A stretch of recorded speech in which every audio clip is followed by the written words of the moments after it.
obstacles slip away. The call of peace for all to hear. May we witness it in our day. Nations of the world rejoice. Celebrate this holy choice. Lift your eyes and raise your voice. Creating good love. World rejoice.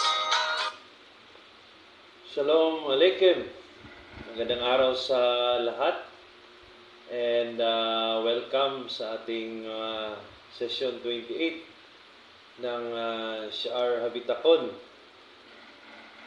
of Rehovot Halibabot, no? Kovos Halibabot, or Duties of the Heart by Rabbeinu Bakya Ibn Pahuda.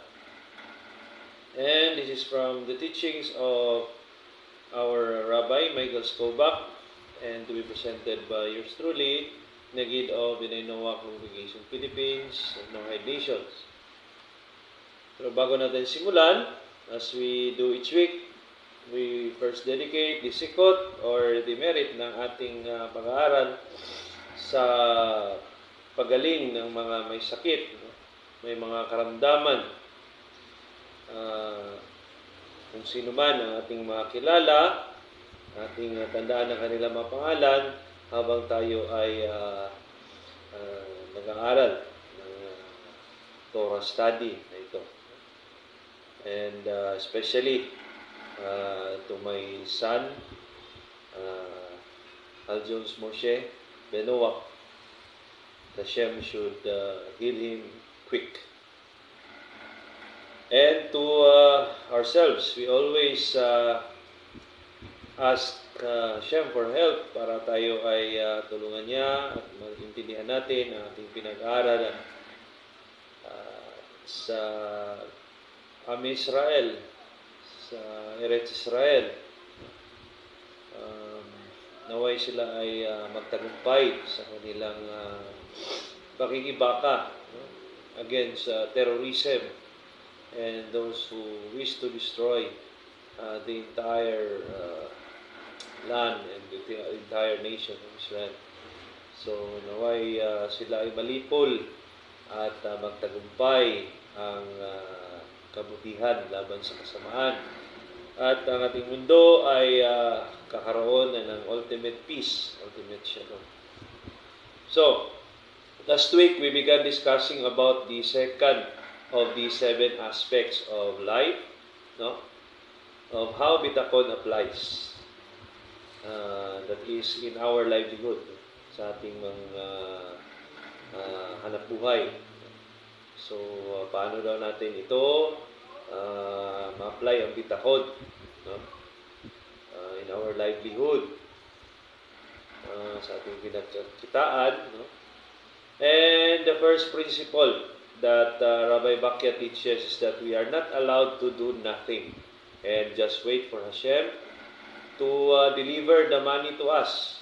So, hindi na pwede na tayo ay maghintay lang at hayaan ang Hashem ang magbigay ng pera, no, sa atin o yung mga pangailangan natin. Rabbi Bakya, no, emphasizes that part of bitakon is making some effort or histadlut, no, to pursue a livelihood. So this is trust plus effort. Okay? So, and the hard part of this mitzvah is to understand that the work we do is not determinant of how much we will be earning, no? So, ibig sabihin na ito yung parte ng mitzvah na ito kasi, bitakon o yung pagbigay natin ng tiwala sa Hashem, ating Panginoon, ay isang mitzvah, no? Isang good deed, no? Or shall we say, ine-expect ng Hashem na gawin natin bilang tao. Tayo ay magtiwala sa Kanya. At we should understand na hindi yung ating pagiging hardworking, no? Yung magiging formula or magdedetermine ng ating kikitain, no? You should understand that. Our effort will only contribute. Yung ating pagsisikap ay mag-contribute lang, no? It's just part of how we obtain income. Because it's only Hashem's decree, no? It's Hashem's decree, ang kalooban ng ating Hashem ang mag-determine kung magkano yung kitain natin sa buong taon. As we said, as we discussed, no, in the Talmud, no, that in Rosh Hashanah, no, kada taon, nagbibigay ng desisyon or decree ang ating Panginoon, no? Kung kababawat tao kung magkano yung kikitain niya, no? Kaya minsan kung sobra yung kinikita mo, napupunta sa mga kung saan na tayo ay, for example, no, tayo ay matitikitan ng traffic, no? Napunta doon sa multa. So that is one example kung bakit yung pera natin ay nawawala sa atin, no? Because it's not really for us, no? It may be for something else or someone else, no? So God knows. He knows kung saan dapat mapunta yung pera at magkano lang yung kikitain natin bawat taon. So it's possible that He will decree that part of our earnings this year will come from our work. So pwede rin sabihin niya na yung lahat ng kikitain natin ay manggagaling sa ating trabaho, sa ating hanap buhay or negosyo or what, no? But He may also decree that part of it will come from other sources that He will choose. Ay, for example, panalunin ka niya ng loto, no? Or may magbibigay sa iyo ng premyo. So those are the other sources na pwedeng gamitin ng Hashem para ibigay niya sa iyo yung pangangailangan. So if a person is fortunate, no, kung ikaw ay siswertehin, no, Hashem will provide your livelihood through the kind of livelihood you're doing. So kung fortunate ka, yung matumbok mo yung kalooban ng Hashem, no?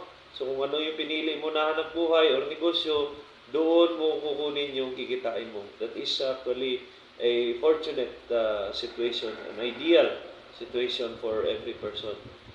So that's why it says in Psalms chapter 128 verse 2, when you eat the work of your hands, you will be happy. Okay? So there's a unique pleasure to be able to benefit from the fruits of your labor. So kapag pinaghirapan mo, talagang masisiyahan ka ng totoo. Kasi kung hindi mo pinaghirapan, so hindi ganun ka-satisfactory or pleasurable yung pagkuha mo ng isang bagay, no? Pag binigay sa'yo, sabi pa nga nila, kung hindi mo pinaghirapan, parang bula, nawawala, no? So, it's written by King David in the book of Psalms, no? Na kapag yung kinikita mo ay galing sa iyong trabaho, galing sa iyong kamay, pinaghirapan mo, then you will be truly happy. Okay? But Rabbi Bakya warns us that this can also be a trap because we will be starting to believe that if we put more time and effort to this work, then it will yield more income. Ibig sabihin, minsan kalimutan natin na Hashem pala yung pinanggalingan ng ating kinikita. Akala natin na dahil produktibo yung ating trabaho ay doon ang gagaling yung ating success, no? Doon sa ating pagiging hardworking, no? Masikap. Ngunit that is a trap according to Rabbi Bakya, no? We do not yield more based on our exceeding effort, no? Ibig sabihin na hindi doon kung gaano tayo magtrabaho, then ganun din yung dami ng kikitain natin. Hindi. It's Hashem who provides everything, no? Alam naman natin yan. Kahit na basahin natin yung buong Torah, buong Tanakh, ikita natin yan. Na ang Hashem talaga yung source ng blessing. No? One is in Psalm 67 verse 7.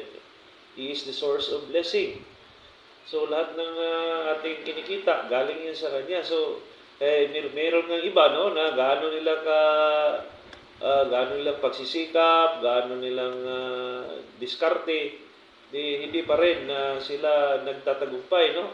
Nasisira lang yung mga produkto nila, or else nawawala yung kinikita nila. Because it's Hashem who is determining, no? Kung yung pera ba na yun ay para talaga sa iyo. Okay? This kind of analysis will result in the weakening of bitakon in Hashem. Kapag tayo ay nagtitiwala na sa ating effort, ating stadlot, yun lang yung dahilan kung bakit tayo nagtatagumpay. The proper reaction, if your work is producing income, is to express gratitude to Hashem. Yun yung proper na reaction dapat, no? Every time na naging successful ka, iniisip mo kaagad na ako ay naging successful dahil galing ito kay Hashem. Pinahintulutan ng Hashem na naging successful ako. No? Pinadaan niya yung pera doon sa trabaho ko. Ganun yun. No? So the question now, are we supposed to thank people who are involved in our livelihood or success? No? Dapat ba tayo magpasalamat doon sa mga tao na naging dahilan ng ating, o naging instrumento ng ating pagtagumpay or ng ating kinikita? So Rabbi Bakya teaches that when a person is being used by Hashem as a conduit, no, for the benefit that we receive, we still have to thank that person. Okay? So kahit na yung mga tao na yon ay ginagamit lamang ng Hashem na agent, no, or dadaanan ng kanyang benepisyo na ibinibigay sa iyo, ganun pa rin ay dapat mo siyang pasalamatan dahil we are commanded by God as decent people. Dahil tayo ay dissenting tao, no? Tayo ay mga righteous people. Nagpapasalamat tayo. We are commanded by Hashem to be decent, no? So dapat pagpasalamat pa rin tayo doon sa tumutulong sa atin, nagbigay sa atin ng trabaho. Despite that we know that it's Hashem who is actually the one who gave us that livelihood. So, but you should not go overboard in giving thanks and thinking that these people are the source of your income because they are only agents of Hashem's will for you. Sabihin, hindi tayo dapat sobrang magpasalamat na luluhod na at magiging sunod-sunuran na naiiwan na yung ating pananampalataya kay Hashem, no? Doon na tayo palataya sa tao na nagbigay sa atin ng anak buhay. Hindi daw pwedeng ganon, sabi ng Rabino Bakya, no? We should not go overboard in giving thanks. Okay? So therefore, both persons, yung nagbigay, giver, and the receiver, yung tumatanggap, must understand that the money is ultimately from Hashem. Yung benepisyo, yung pera, ay galing kang Hashem. So dapat yung nagbigay at saka yung binibigyan, alam nila dalawa, dapat yun. Okay? So the giver should be thankful to become the vehicle of the blessing or money from Hashem to another person. Ibig sabihin, yung tao na nagbigay ay dapat siya magpasalamat kay Hashem, no? Na ginawa siyang daanan ng blessing or pera, no? Para mapunta sa ibang tao. Okay? So, dapat magpasalamat tayo kung tayo yung binigyan ng pera. Salamat tayo kay Hashem dahil binigyan tayo ng opportunity to do a mitzvah, no? To do a commandment of tzedakah, no? So, Rabbi Avigdor Miller, no? One of the Torah giants in the previous generation, sabi niya that this is an obligation to all mankind. So, Psalm 96 verse 7, ganon din yung sinabi, render to Hashem families of the peoples. So sabi ng ating rabbi, no, na pag sinabing families of the peoples, it refer to all mankind. No? So render, meaning magbigay puri, no, kay Hashem, lahat kayo sa mundo, lahat ng pamilya sa mundo. So, another question, what happens if a person's choice of work becomes unsuccessful? Ito yun, no? Marami itong nangyari, no, sa tao, no, na yung kanilang pinili na trabaho or hanap buhay or negosyo ay naging unsuccessful o hindi naging matagumpay, hindi kumikita. So, how should a person react if his livelihood will come not from his choice of work? Another question, paano ka daw mag-react kung ang iyong kikitain ay hindi manggagaling sa gusto mong trabaho? Okay? So the best scenario again is that Hashem will bless our histadlut, our effort, and uses our choice of work to sustain our needs. Yun yung best scenario. Pero ang tanong dito, how about kung hindi daw manggagaling sa ating pinili na trabaho or gustong trabaho yung ating kikitain? So Bitachon requires us not to be worried about our needs. Okay? When we say needs, it is basic needs natin, yung food, pagkain, clothing, yung damit, tsaka shelter, yung bubong, yung bahay, no? If we should not be worrying too much, according to Rabino Bakya, hindi daw tayo pwede na worry, no? Or mag-alala ng sobra. If we still, kung meron naman daw tayong kukunting pera na save, no, for rainy days. Okay? Rainy days here meaning yung ating iniipon, no, para sa mga araw na hindi ka nais-nais, no.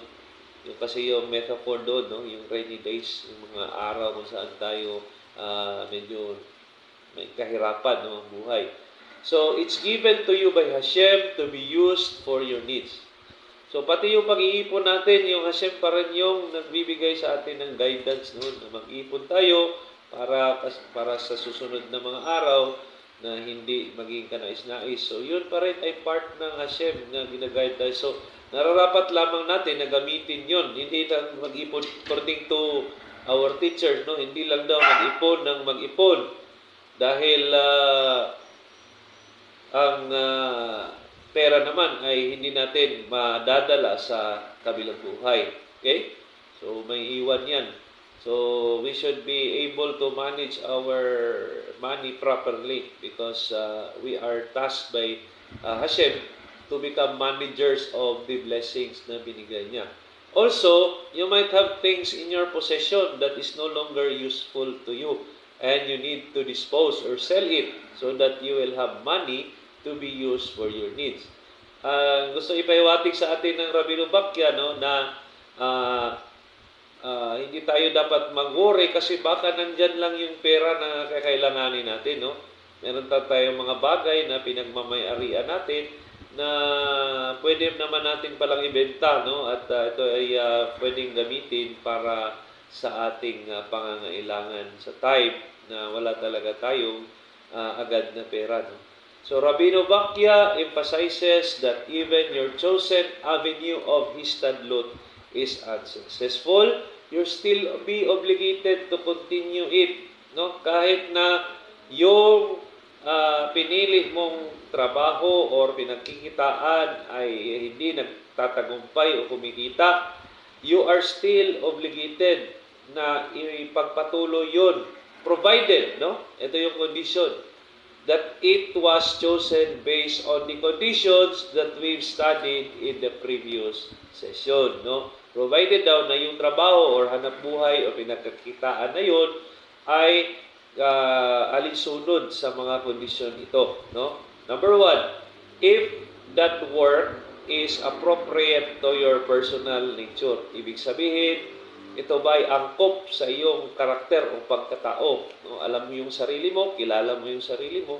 So, kung ito ay angkop sa iyong abilidad, no? Sa iyong talento or what, so ito ay hint na ito yung nararapat sa iyo. So, kung hindi man siya naging successful, obligado ka pa rin na i-try yun hanggang sa maging successful, no? And number 2, if it's appropriate of your physical abilities.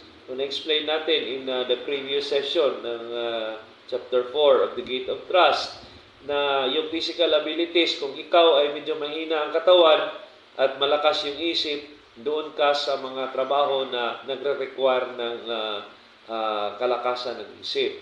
While kung ikaw naman ay medyo hindi pinagpala ng matalas na isip, no? At saka malakas yung katawan mo, doon ka naman sa mga trabaho na kinakailangan yung malakas yung katawan. So kung ganun yung pagpili mo ng trabaho mo, you still have to continue it, though it is not really that successful, kasi there is a chance, no, na tayo ay sinusubok lamang, no, ng Hashem kung talagang ating gagawin yung kanyang will sa atin. So in the book of the prophet Nahum, in chapter 1 verse 7, sabi doon, Hashem is good, giving strength on a day of trouble. He knows the situation of those who trust Him. Okay? Okay, so ang ating Hashem ay nagbibigay ng lakas sa panahon na tayo ay nasa kahirapan, no?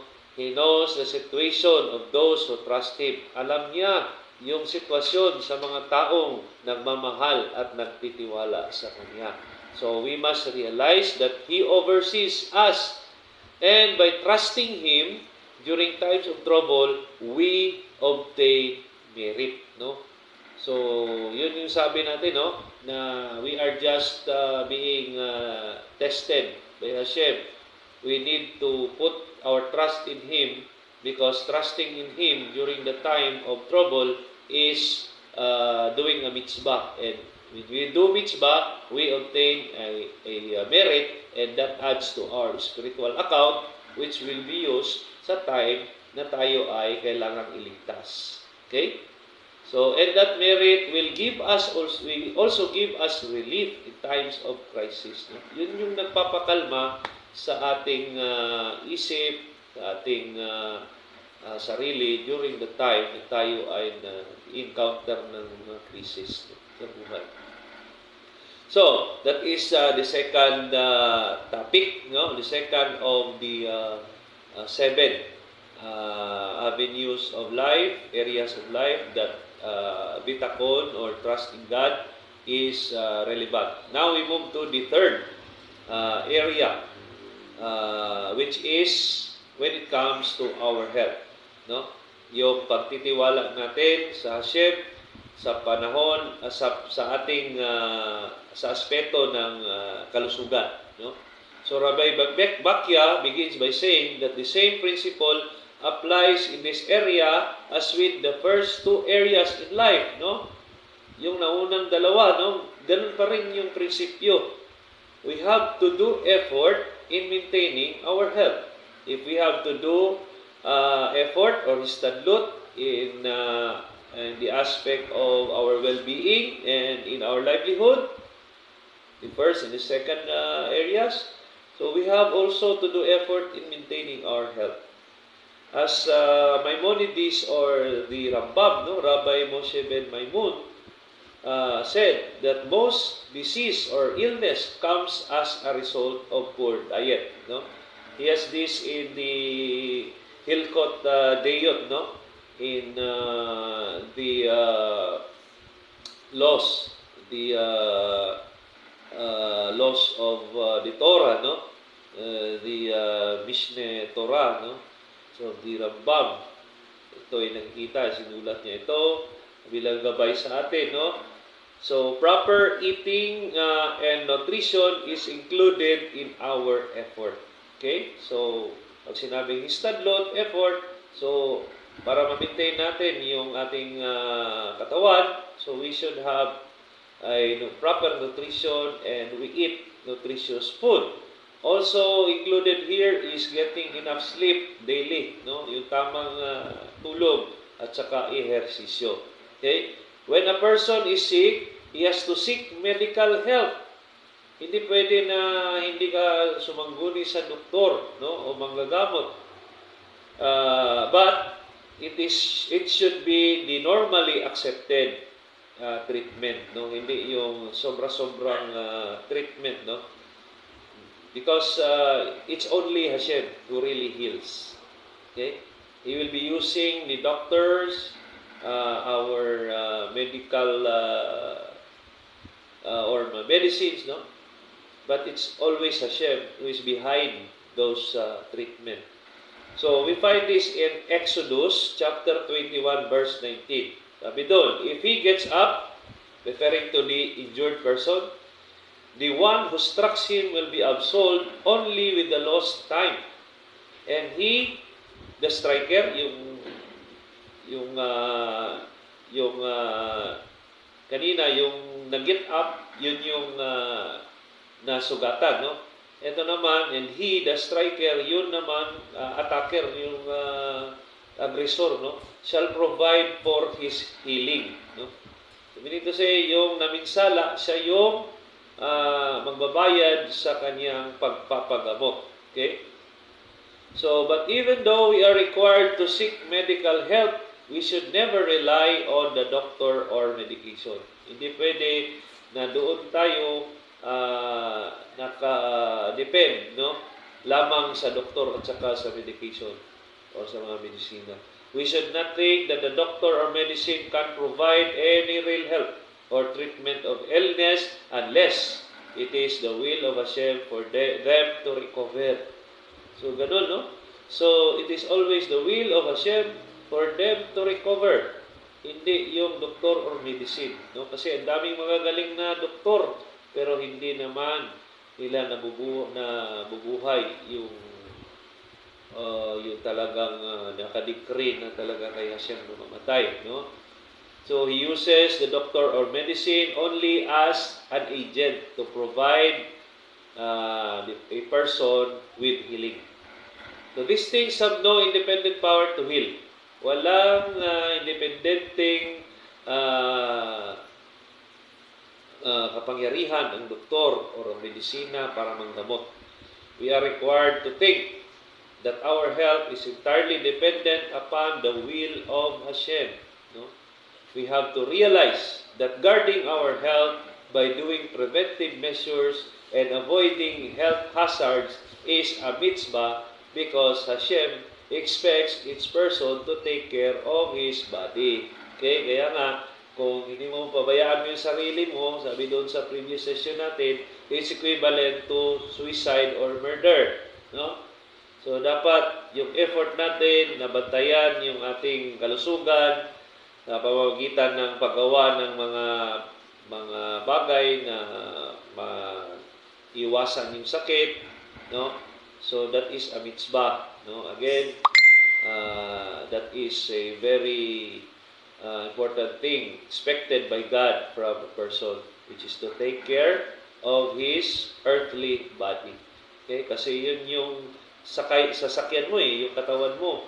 Ito yung gagamitin mo para gumawa ng misyon mo dito sa mundo hanggang sa ito ay masira at aalis ka din in the future. Okay? So only God should determine kung kailan ka dapat umalis sa katawan mo. Pero kung pinabayaan mo yung katawan mo, then you are accountable to God. Bakit nawala yung or nasira yung katawan mo? Okay? However, we should not make the mistake of thinking that the success of our effort in taking care of our body is a result of our effort. Again, gaya ng areas 1 and 2, it is the will of Hashem. No? So, we do some effort, but we should not think na yung effort natin yung dahilan kung bakit naging matagumpay tayo sa ating kalusugan. Kung hindi, dahil ito ay kalooban ng Hashem kung bakit ito nangyari. In truth, Hashem can heal us even without a doctor. Okay? So yun yun. Scientifically, yung katawan naman natin is kaya niyang i-heal ang sarili niya. How much more kung si Hashem yung ating tatawagin upang tulungan tayo sa ating kalusugan. So in Psalms chapter 107 verse 20, King David said, no, he sends his word and heals them. Okay? So, ibig sabihin, pamamagitan ng kanyang mga salita, no, ay nagagamot niya ang mga tao. Okay? However, the condition is that we put our trust in Him alone. Because if we rely on something or anyone else, Hashem will withdraw His providence from us and leave us in the hands of our doctors and medicines with all their limited ability to truly provide us with the cure that we need. Kung tayo ay nagbibigay ng reliance doon sa doktor, no?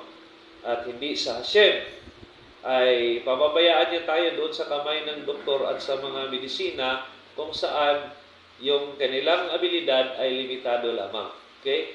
At ang Hashem, i-withdraw niya, no? Ang formula dyan na binigay ng ating rabbi, no, is kung ilang porsyento yung tiwala na binigay mo sa iba, ganun din yung porsyento na i-withdraw ng Hashem yung kanyang pagpapatnubay sa iyo, yung kanyang providence. No? So Rabbi Bakya teaches that it's even possible that Hashem will heal a person through something that is unhealthy or dangerous for him, like taking a wrong medicine. No? Meron nga mga ganyan, no, na yung ininom nila ay hindi tama na medisina, pero gumaling sila dahil doon. Because it's Hashem who ultimately heals. Hindi naman talaga yung gamot. So lastly, in the Talmud, particularly sa Tractate Ta'anit, page 25a, merong storya, no, about a daughter of Rabbi Kanina ben Dosak, one of the sages, who mistakenly put vinegar instead of oil in the Shabbat candelabra, no? So naglagay siya ng suka instead of yung olive oil doon sa Shabbat candelabra. So expectively, hindi yun talaga magsisindi, no? So kaya nung dumating ang rabbi, naabutan niya yung anak niya na babae na umiiyak, no? At sinabi niya sa kanyang anak na it's all right because the same God who provides light through oil can also provide light through vinegar. So dahil doon, yung candelabra ay sumindi hanggang matapos yung Shabbat. Okay? So ganun, ang pagtitiwala natin sa Hashem ay hindi dapat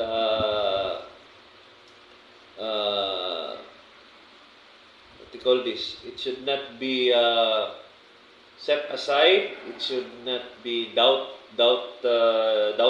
no? Hindi tayo nagdadalawang isip sa ating pagtitiwala sa ating Hashem, no? Sa ating Panginoon, God, because He ultimately does good, no? At hindi niya pinapababayaan ang nagmamahal sa Kanya at nagtitiwala sa Kanya. So, again, I wish to thank everyone for listening, especially the prayer leaders of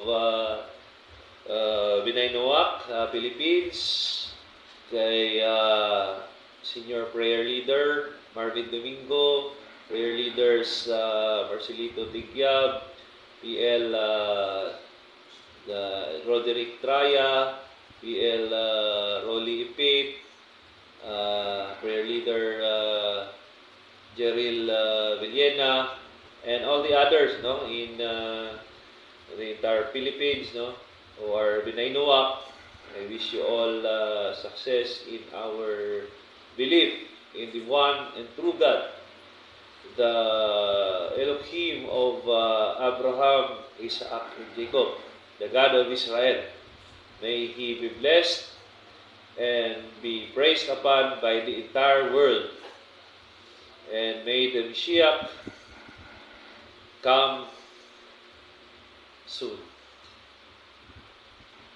and bring the ultimate peace in the entire world. Bring Giula, the redemption. We pray for that. And for our members of our congregation, and to all those who are listening from the Philippine Army, especially the Army engineers, Captain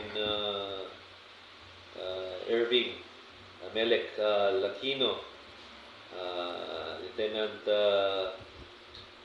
Shaul Richard Simeon, and the others who are my close classmates and friends. So, again, wish all of you a good day and Shabbat Shalom.